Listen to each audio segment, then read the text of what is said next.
Assalamualaikum warahmatullahi wabarakatuh. Nama saya Muhammad Sufian Salahuddin. Seperti yang saya janji, hari ini saya akan terangkan tentang topik online close sale.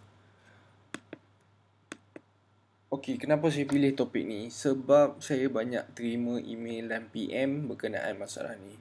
Sebenarnya bila saya consult bisnes online, owner bisnes online, sebenarnya ramai di kalangan tuan-tuan dan cik puan bukannya tak pandai buat close sale. Cuma masalahnya ialah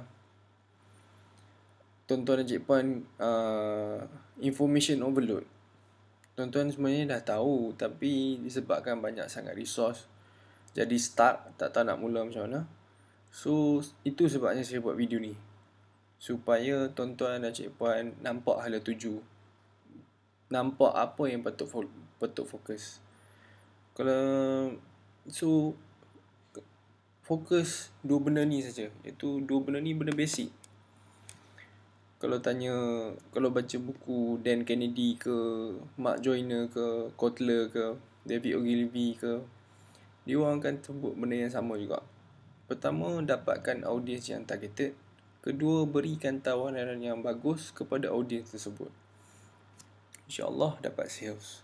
Dan kalau tuan-tuan faham benda ni, benda basic ni betul-betul, tuan-tuan dan cik puan boleh buat produk tuan-tuan terjual tanpa perlu menjual pun. Okey, ini yang saya masukkan. Apa maksud audiens yang targeted? Setiap produk tu ada audiensnya yang tersendiri. Jangan kita jual produk A kepada audiens produk B. Contohnya, kita jual produk kecil manis kepada orang yang sakit gout. Itu memang tak kena lah, tak padan. Kemudian jangan jual kepada orang yang tak minat. Buang karen. Memang orang yang tak minat dan yang tak perlu memang takkan beli. Bila produk tu padan dengan audiens, kita tak perlu menjual sebab dia sendiri dalam mood mencari. Kata John Carlton ni copywriter yang terkenal lah di US. Kata beliau, targeting the right prospect has been the central key in all of my successful ads. Apa maksud audience yang targeted? Okay, saya cuba beri contoh lagi.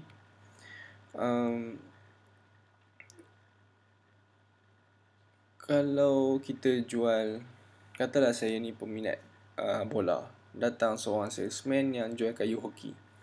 Dia pun jual lah manfaat dia. Dia kata kayu dia ni kuat, kukuh, tak patah. Kayu dia ni buat daripada kayu yang kuat gila. Kemudian kayu dia ni bersalut dengan apa-apa. Kayu dia ni pernah dipakai oleh pemain nombor 1 dunia. Kayu dia ni bla bla gedebuk-gedebak lah. Dia cerita pasal kelebihan kayu dia. Agak-agak saya beli tak? Tak beli kan. Tapi ini kesilapan yang ramai marketer buat, yang saya jumpa lah. Dia orang pandangkan produk dia orang dengan orang yang salah. So itu tersilap lah. Contoh lagi, katalah saya jual Pampers. Saya kena jual kepada orang lelaki yang umur 28 tahun, yang ada anak umur 1 hingga 2 tahun, yang ada anak umur dalam lingkungan 0 hingga 2 tahun lah contoh. So, itu audiens yang targeted untuk Pampers lah. Kalau saya pergi jual kat budak UiTM Shah Alam yang bujang-bujang, buat apa dia orang nak beli? Dia orang tak ada rasa keperluan untuk beli. Dan satu lagi, kalau ubat, contoh produk kesihatan, kalau produk ni boleh menghilangkan sakit lutut, saya tak pergi jual. Kita kena target orang yang sakit lutut lah. Contoh, orang tua, orang yang banyak main sukan, orang yang pernah cedera lutut. Kalau kita pergi jual kepada orang yang tak perlu, memang dia tak beli. Okey, itu yang pertama. Yang kedua, benda yang kita betul fokus ya, beri tawaran yang bagus. Apa maksud tawaran yang bagus? Bila produk tu padan dengan audiens, produk tu boleh terjual tanpa kita perlu menjual. Kita perlu kenal pelanggan kita ni. Kita perlu kenal audiens kita ni. Apa masalah dia, apa yang dia cari, apa yang dia nak. Sebab bila kita kenal dia, senang kita nak jual kat dia. Contohlah saya kata katalah isteri saya nak beli tudung kat dia. Cara pertama, saya pergi beli tudung Jelita Sara, tudung ID Juma, tudung Radio Side, Cougar Scarf. Saya beli 10 brand, betul, saya letak depan dia. Yang nak yang mana, ambil lah. Itu cara pertama. Cara yang kedua,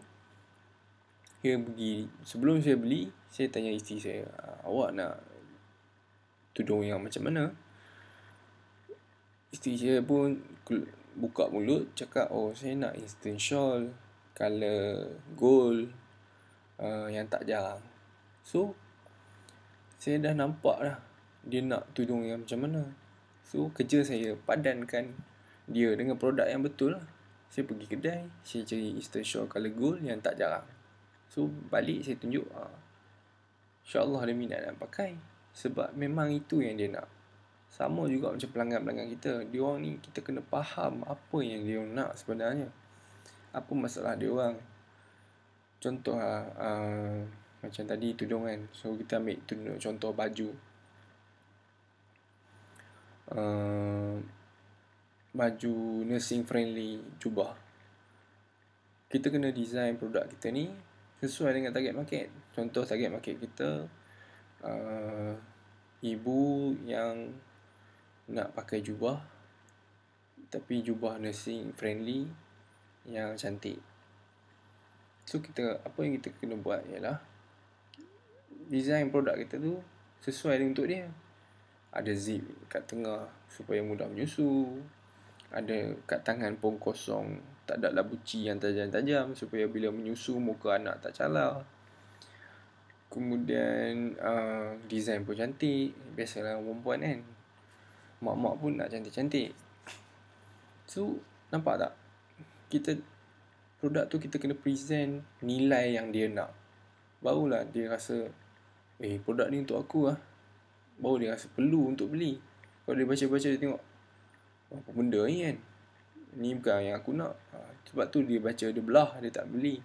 Sebab tu banyak kalau iklan kita ni tak ada respon, sebab tu lah. Kita tulis benda yang dia tak nak. Contoh macam produk kesihatan kan. Orang yang baca tu orang yang sakit kencing manis. Kita cerita manfaat. Boleh hilangkan kencing manis, boleh hilangkan rabun, boleh hilangkan sakit lutut, boleh hilangkan macam-macam ratus-ratus lagi penyakit lain. Bila dia baca, dia rasa, apa produk ni? Aku tak kisahlah. Janji kau boleh settle masalah aku. Bila dia baca banyak tu, dia macam unrelated to him. Dia rasa macam, kenapa ni? Bukan untuk aku kot, tak payah.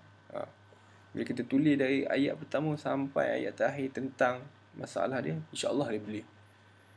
Okey.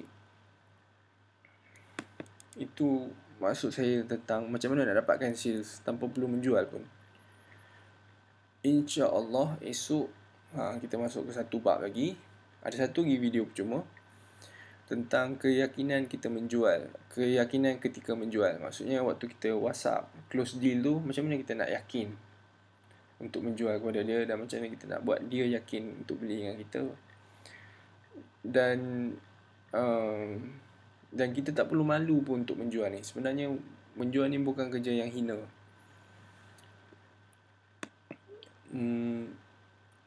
Boleh tolong saya, anda dapat manfaat tak daripada video ni?